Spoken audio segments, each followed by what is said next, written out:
Kaugnay po ng balitang yan, makakapanayam natin sa linya ng telepono si Senator Panfilo Lacson. Magandang gabi, Senator Lacson.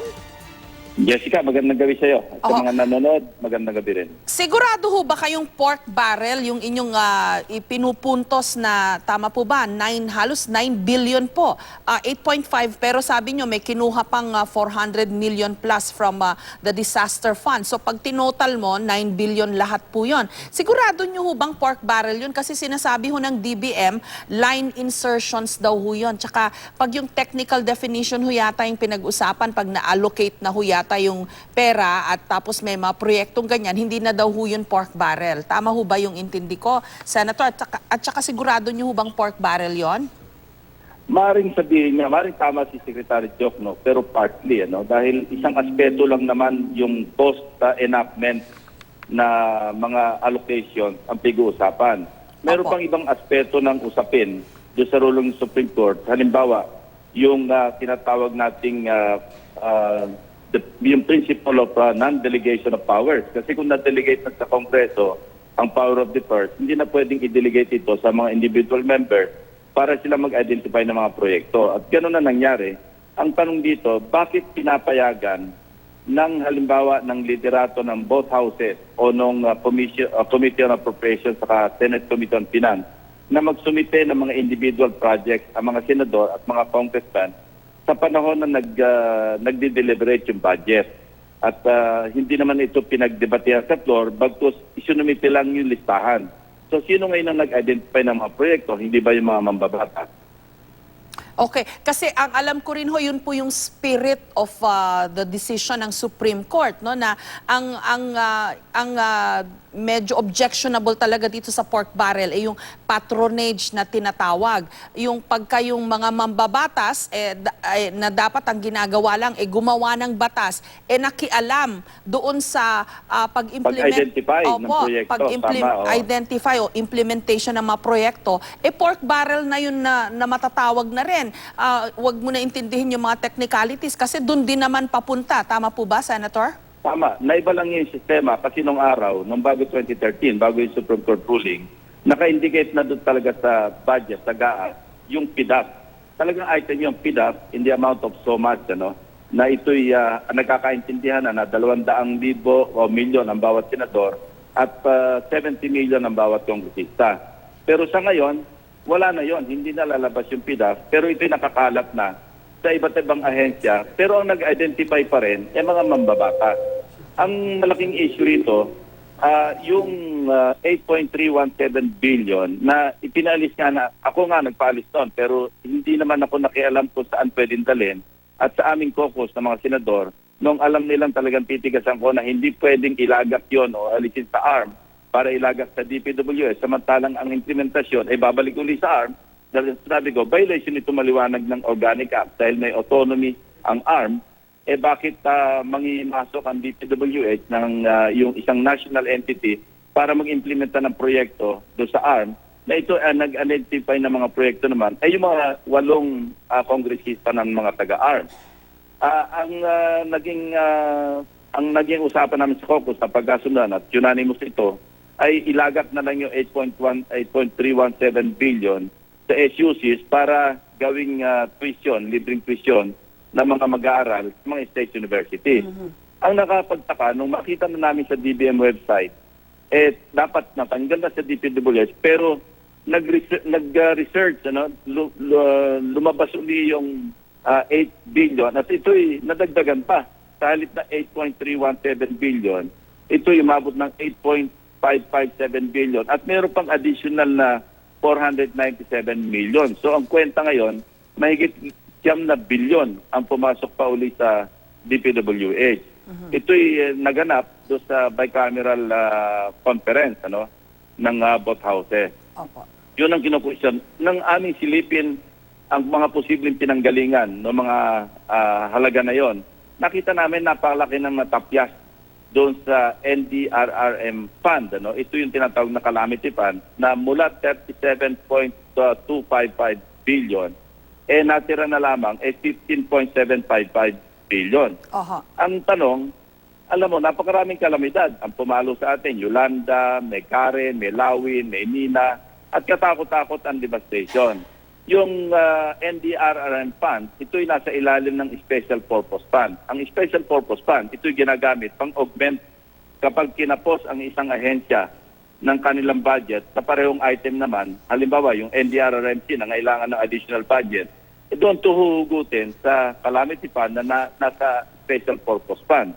Ngayong 15 billion na lamang at katakot-takot ng devastation, patunayang hanggang katapusan ng buwan, walang kuryente nga sa maraming lugar sa Bicol, di ba? Tinamaan ng mina. At yung lawin na tumama doon sa Northern Luzon, ganun din, napakalaki ng devastation. Baka kapusin ang budget para sa mga kalamidad na nangyari na at pwede pang pumasok sa Pilipinas na kalamidad itong 2017. Alam naman natin lahat na at least mga 20 typhoons ang humahataw sa Pilipinas sa loob ng isang taon. Minsan naubos kayong alphabet, mga letters sa alphabet, hindi ba? Oho. Senator, medyo bothersome o disturbing din po itong binanggit nyo na may mga congressmen from ARMM na nagsabi sa inyo na they received 1.5 billion na parang not received, no, pero they were allowed to identify 1.5 billion pesos worth of projects at bawat senador din daw po may 300 million na parang pwede nila ring i-identify kung saan proyekto nila ilalagay kasi call it by any other name, parang pork barrel din ho yun? Ganun nga, alam mo, maraming technicalidad, maraming pamamaraan para iwasan o mag-comply, lumabas na compliant sa Supreme Court ruling. Pero kung tutuusin natin at titingnan natin, tusurin natin mabuti, talagang bagsak pork barrel pa rin.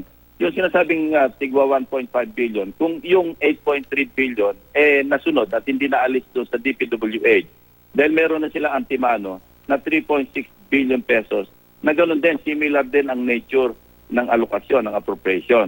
So pag 3.6 dinagdag mo sa 8.3 at ito'y dinivide mo sa 8 kongresista ng ARM, talagang tigwa 1.5 billion.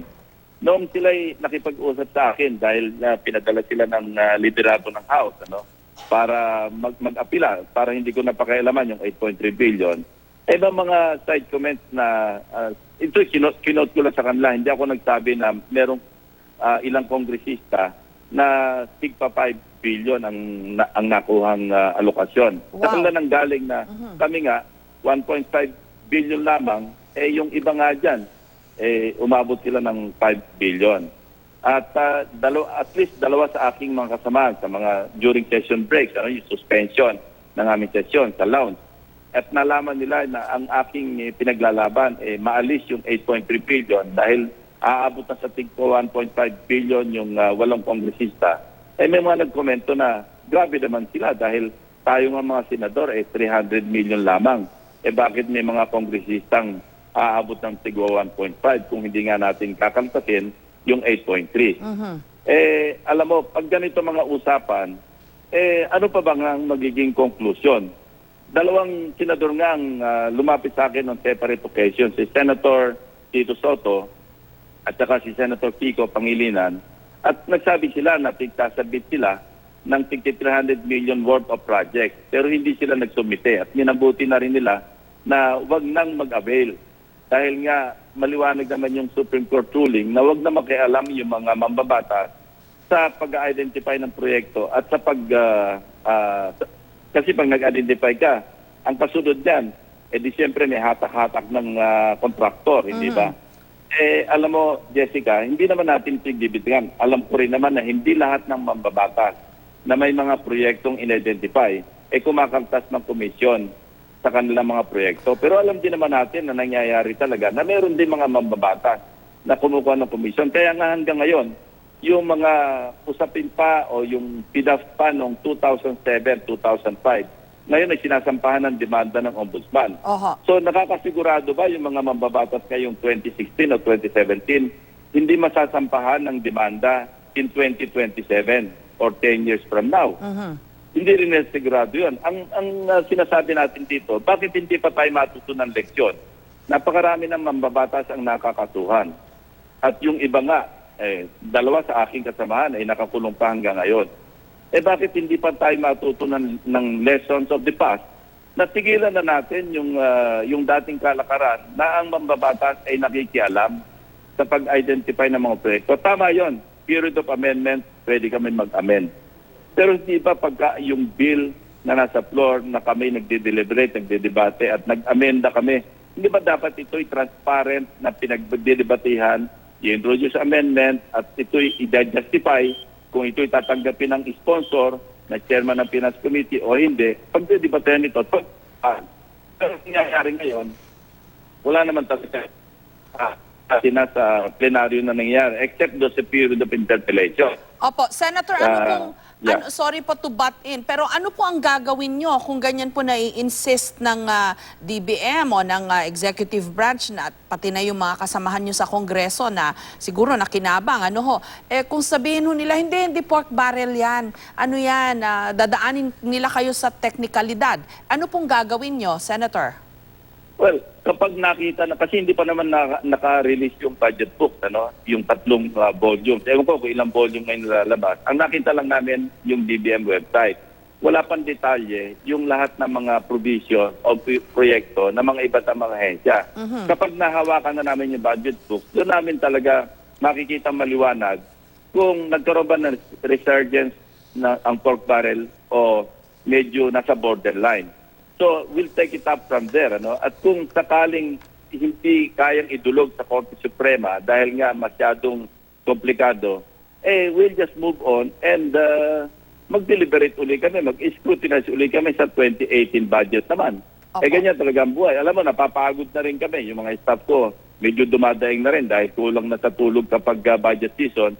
Pero kung wala magbabantay naman sa budget at pabayaan na lang natin, sige, bayaan na lang natin na magbayad tayo ng ating buwis at bayaan na lang natin na masalbahe yung pondo ng bayan. Kung gano'n ang labanan. Alam kong hindi matutuwa yung aking mga kasamahan, yung ilan sa kanila, pati yung mga kongresista dito sa aking pinaglalaban. Pero kung pagbibigtangan nila ako na namumulitika o may epal, then so be it. Tanggap ko na yon.